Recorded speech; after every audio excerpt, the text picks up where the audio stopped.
Hi, my name is Caroline Pitts, and today we're going to define the Lion hypothesis and describe the relationship between X inactivation and X-linked inheritance, including the role of bar bodies.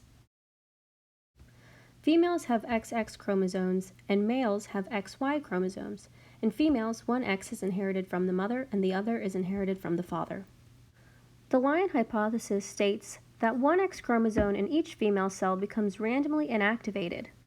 Here we can see the inactivation, where on the left we have two activated X chromosomes, and on the right one has been inactivated. An activated cell is called a bar body, and it appears condensed and darkly stained on the side of the nucleus.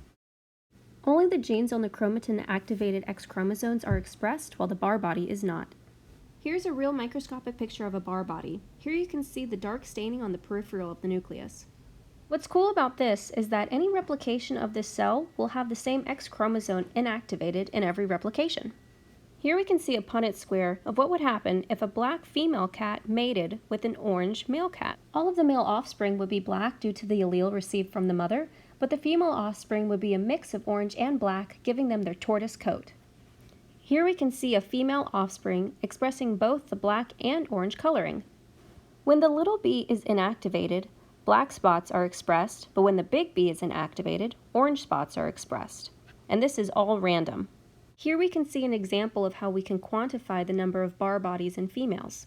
Normally men would not have bar bodies because of their XY chromosomes, but in some instances, men will have a genetic condition called Klinefelter syndrome where they are born with an extra X chromosome that will inactivate. This is very rare though. But what would happen if we linked sex and autosomal traits?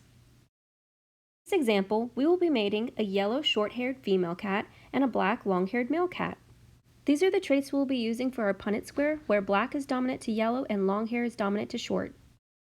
We will be using two separate Punnett Squares to figure out the different phenotypes of each offspring.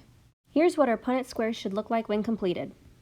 Here we've discovered that half the offspring will be black, half yellow, half with long hair, and half with short, which is a 1-to-1 phenotypic ratio for each Punnett Square. This branch diagram can show us the phenotypic ratios of each progeny. 25% will be long-haired yellow males, 25% will be short-haired yellow males, 25% will be long-haired tortoise females, and 25% will be short-haired tortoise females.